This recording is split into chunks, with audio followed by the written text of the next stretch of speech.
don't think there's any chance the carbon tax goes up on April 1. Yeah, because it's a nightmare for Canadians. It's not just bad politics. It's actually bad policy for people in this country who can't afford their groceries.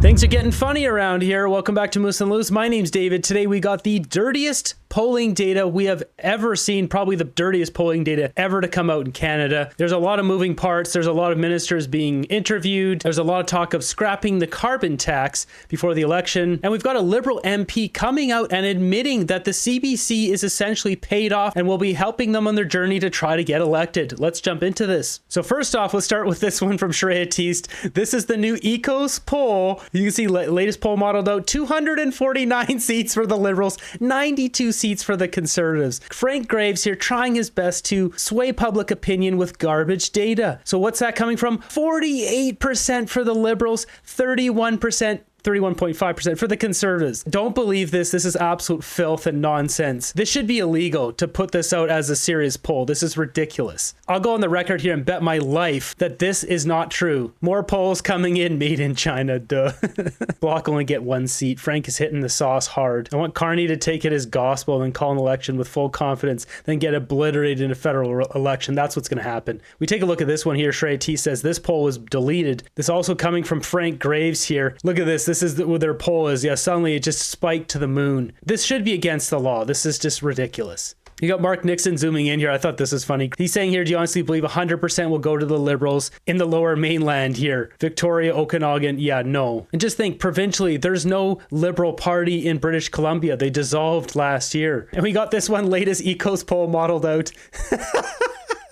So next up on CTV here, they have Nick Nanos on here. He's got his new poll on here, which shows 35% Conservative, 34%, 1 point gap here, and the NDP up at 14.9. And let's talk a little bit about how fast you've seen those numbers move, right? Because 6 weeks ago, a month ago, how different were they than they are today? Like, how fast has that change occurred? Well, 6 weeks ago, it was like 47-20. So just think for the Conservatives, they're down 11 points in the last number of weeks. Yeah, but Nick, your data is in line with all the rest of the data. And the Liberals are up 15 points in the last 6 to 7 weeks. So they're only up about 8 points on all the other polls that are credible. So, you know, what we're seeing is basically, I'd call it a whiplash, right? It's kind of like, whoa, these numbers have significantly changed. Yeah, I think you need to check your data, Nick. Check what the other pollsters are doing. I'm not buying it. They also have this one here, Preferred Prime Minister weekly tracking ending March 7th. 33% for Pierre Poilievre, 29.9% for Trudeau. Yeah, right. Trudeau brought the party down to like 18, or there's one poll is 14%. That's probably an outlier, but realistically, 18, 19% is what Trudeau brought the party down. And suddenly he's polling at 30%. Not buying it. Next up, we got Canada Proud posting this one from Blacklock's reporter. It says, Carney Liberal MP Yasir Yakvi says, it is a necessity to send your tax dollars to CBC because it's politically inconvenient for the Conservative Party. He's just openly admitting that the CBC is essentially campaigning for the Liberal Party. It should be considered fraud. I mean, our tax dollars, $1 billion plus, 1.3 billion sent to the CBC, then using this as essentially campaign funding. It goes on throughout the entire year, all to benefit the party in power. How are they not being charged? Our government is so corrupt. The RCMP is corrupt. Our country is absolutely screwed. If the Conservatives don't win, this country is done. And just to be sure here, I checked Blacklock's reporter, and here is the article here. Blacklock's reporter, credible source here, and it says the same thing. The CBC politically inconvenient for the Conservative Party. In a pre-election report to constituents, despite the CBC's $1.4 billion annual subsidy as a campaign issue, it is a necessity. Disgusting. Got a clip here from Chris Stacey. Says he ran into Mark Carney's newly appointed chief of staff, Marco Mendicino. Check out the dirty tactics by Marco Mendicino. He turns it around on Chris and just tries to ask him a bunch of questions so he can't ask him questions while he's walking. Mr. Mendicino. Mr. Mendicino.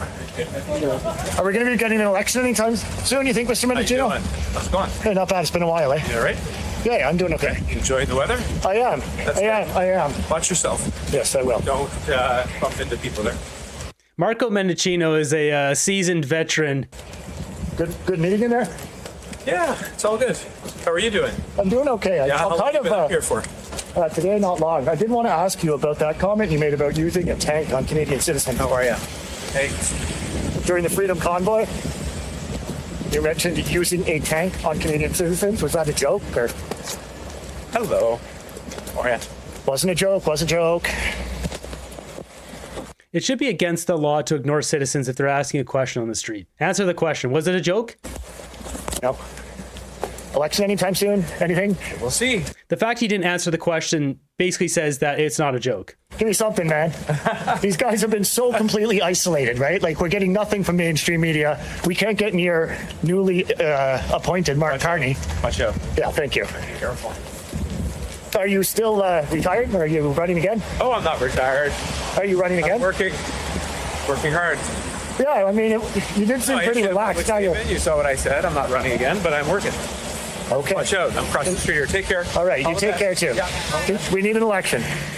He's an A-plus slime ball, Marco Mendicino. He knows how to put a smile on his face and pretend that he's buddy-buddy, and he's trying to distract by asking questions back. Chris doing a good job here, trying to squeeze just something out of this guy. Good job. They certainly have mastered the art of non-answers. Moving over to this clip here, posted by CBC Watcher, we got David Cochrane and Gary Keller talking about Mark Carney's blind trust and how credible is this system. Normally, it's a process that could take up to 120 days. Conrad von Finkelstein and his staff can get that done a lot earlier now that they've got the stuff from Mark Carney. Where are you on this? I mean, he's met the letter of the law.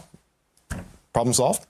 Well, we have to see what's in this declaration, of course. I mean, he has probably a lot of assets, and we have to see if it's really a true blind trust or in what has been called in the past a Venetian blind trust, where you can peek through the window and depending on who controls it, who is in charge of what. And, you know, we all remember Bill Morneau, Minister of Finance. He had this ironclad blind trust. He put all his assets in the blind trust.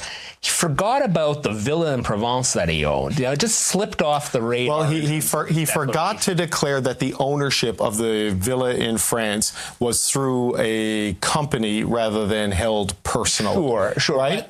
My point is the ethics commissioner does have a responsibility. They'll go through it. Sure. They have to declare it. You know, Mr. Carney probably should have been on this earlier for his own campaign's sake, because for the first, 2 or 3 weeks of the campaign, he was having to face these questions about what does he own, what influence is he under. So we need to see that information. It has to be made public. It will be made public, and the Canadian people will be the judge of that.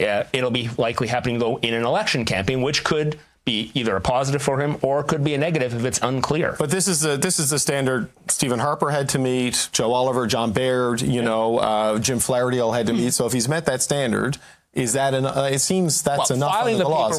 Filing the paperwork is one thing. Right. Let's see what's actually in the public disclosure that is responsible. Some of these corporations are named and some of these assets are named. It could still raise a number of questions, and I think Mr. Carney could be still facing a lot of questions from the Canadian public and other parties during an election campaign. Yeah, Venetian blind trust. That's what's going to be happening here. He was a Lib government hire. No chance of any of this would come out during the election. Look at the history of the government. Remember a couple days ago, the NDP came out their big bombshell report saying that Brookfield Asset Management, with the help from Mark Carney, had been dodging $6 billion of Canadian taxes. We've got this one here. Brookfield directors, where should we put all of our money? Mark Carney?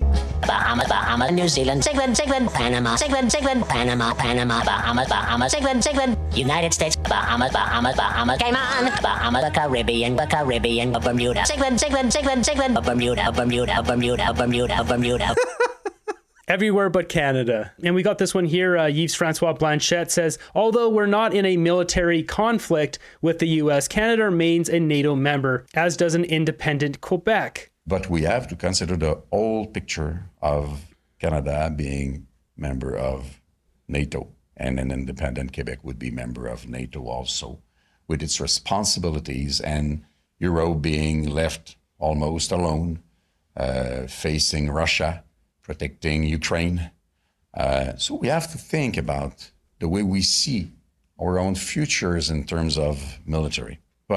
And we are not facing a military conflict with the United States. If anybody tells you that, please tell him to go have a long and strong coffee. As he says here, when did Quebec become an independent country and join NATO? Did we miss a referendum? Yeah, he says an independent Quebec. Like, what the heck was this? If Quebec is an independent nation, does that mean it is not under the protection of NATO? I can't even follow all the stuff that's going on. Like, what is he even talking about? Next up, we got this absolute buffoon here, Adam Van Couverden. He's asked about the carbon tax, and he says it's just a distraction now. Carney get rid of the consumer carbon tax before the federal election is called? Yes, I think so. It's just become a huge distraction, and unfortunately, sucks up all the oxygen in the room and the conversation. There's other ways that we can reduce emissions and fight climate change.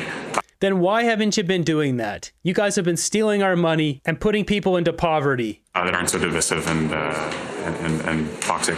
And how can you do that without Parliament coming back? I'll leave that up to the Minister of Finance and the Minister of the Environment. I think it's very possible. It shouldn't, won't go up on April 1st in short order. The consumer carbon tax will be removed from other fuels as well.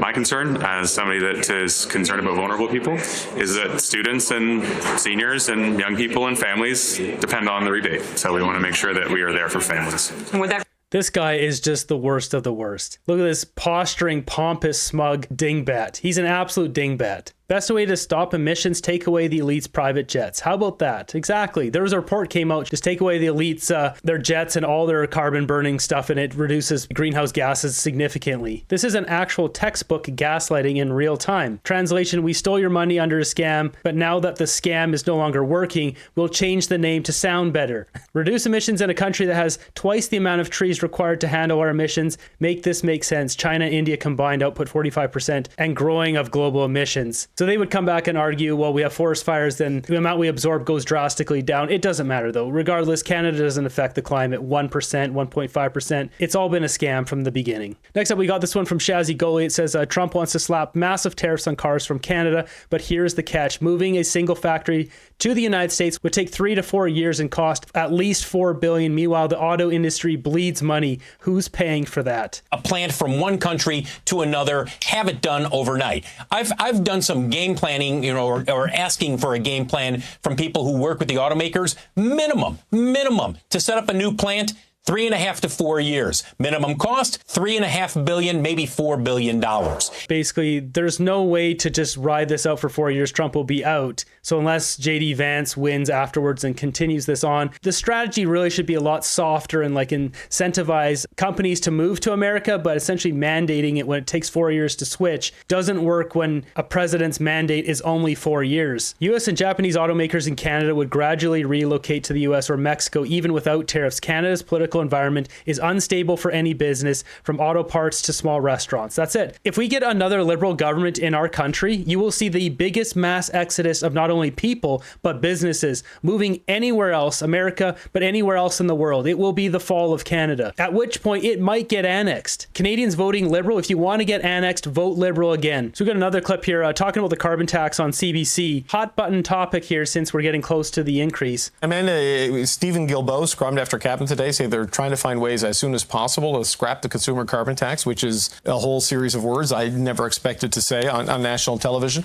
But I don't think there's any chance the carbon tax goes up on April 1. I mean, they're moving fast to get rid of these festering issues. Yeah, because it's a nightmare for Canadians. It's not just bad politics. It's actually bad policy for people in this country who can't afford their groceries. I mean, it is utterly comical to me that the Liberal leader ran away from the very policies he not only advocated for, because let's say, yes, Mark Carney wasn't in cabinet, but he's been running around the world as a climate advocate, championing carbon tax, and all of a sudden it's a dirty word for the Liberal Party and even for Stephen Guilbeault. I cannot, they're turning themselves inside out to get a fourth term, and I think Canadians are going to be very skeptical about the success of it. Well, it's the consumer carbon tax that's going away. Industrial carbon pricing is going to stay, Carlene. So they're still going to have carbon pricing as part of their offer to Canadians. It's going to be on the emitters in industry where the big polluting is. I think carbon pricing is part of the offer. Here, we're going to take your money and you get nothing for it. Here's some hardship. It probably takes a lot of stones as a politician to recognize that a policy that perhaps you feel very personally passionate about, climate action, and recognize that the public support for the tool that you have previously recognized probably objectively is the most effective policy for most nation states, and say the public support just isn't there, and if I continue to push this, I may lose my opportunity to govern progressively entirely. Who's got these public stones? Justin Trudeau didn't come out. Chrystia Freeland? Mark Carney's here is just jumping on the bandwagon. None of them have stones. They're all losers that are taking advantage of us. How many Liberal Party cabinet ministers went on the CBC over the past 5 years telling viewers that 80% of Canadians get more in rebates than paying the carbon tax? It's just a big lie. Oh, so they can let the planet burn to get reelected? Got it?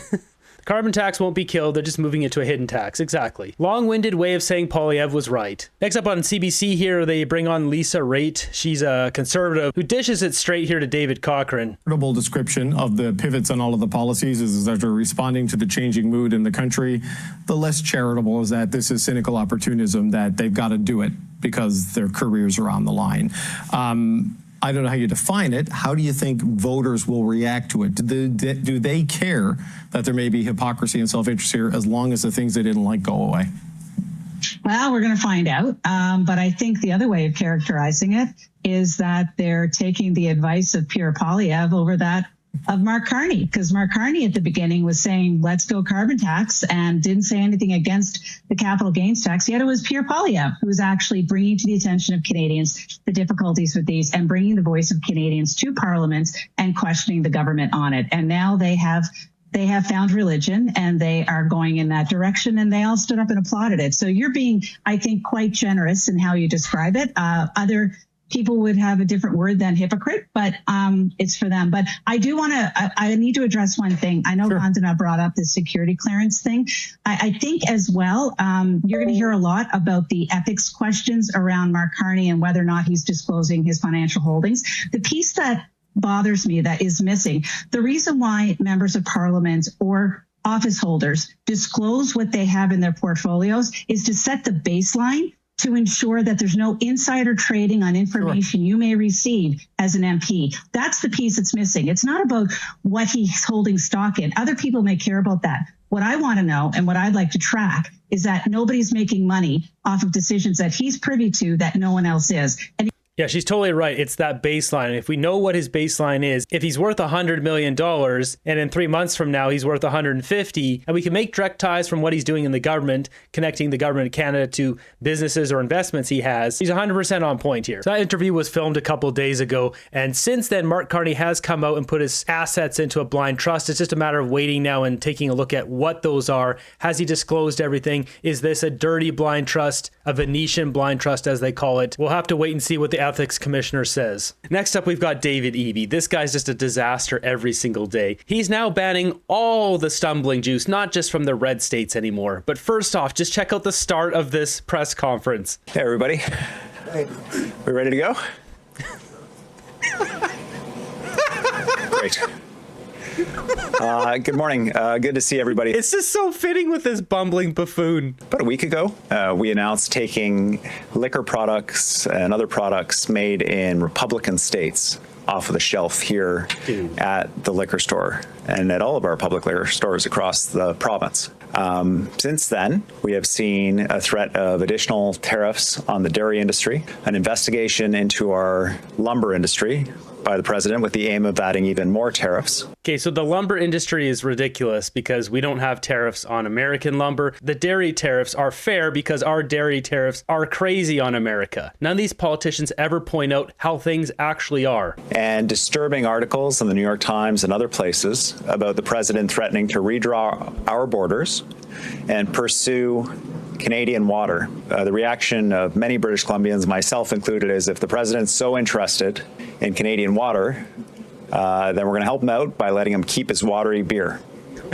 I'm here to announce today that we are removing the rest of the American liquor products from the shelves of the BC liquor stores. This guy is such a wingnut. He just looks so stupid for banning all the red states, and now he's got to double back and ban all the blue state stumbling juice. Just the other day, too, he's talking about putting a surcharge on electricity when we buy electricity from them and then they buy electricity from us. This is just going to hurt us. Everything this guy does hurts British Columbians. You really can't get much worse of a leader than David Eby. I mean, Justin Trudeau, Mark Carney, these guys are on the same level of terrible. This POS should be removed. First and foremost, get rid of this lame NDP government. The corruption in Canada is alarming to say the least. If we don't get this cleaned up now, this is only going to get worse to the point where it's going to be beyond repair. Our country will fall to pieces. People will leave this country. And we're talking the most valuable people of society, people with businesses, people who make money and pay taxes for this country. So essentially, this upcoming election will make or break Canada.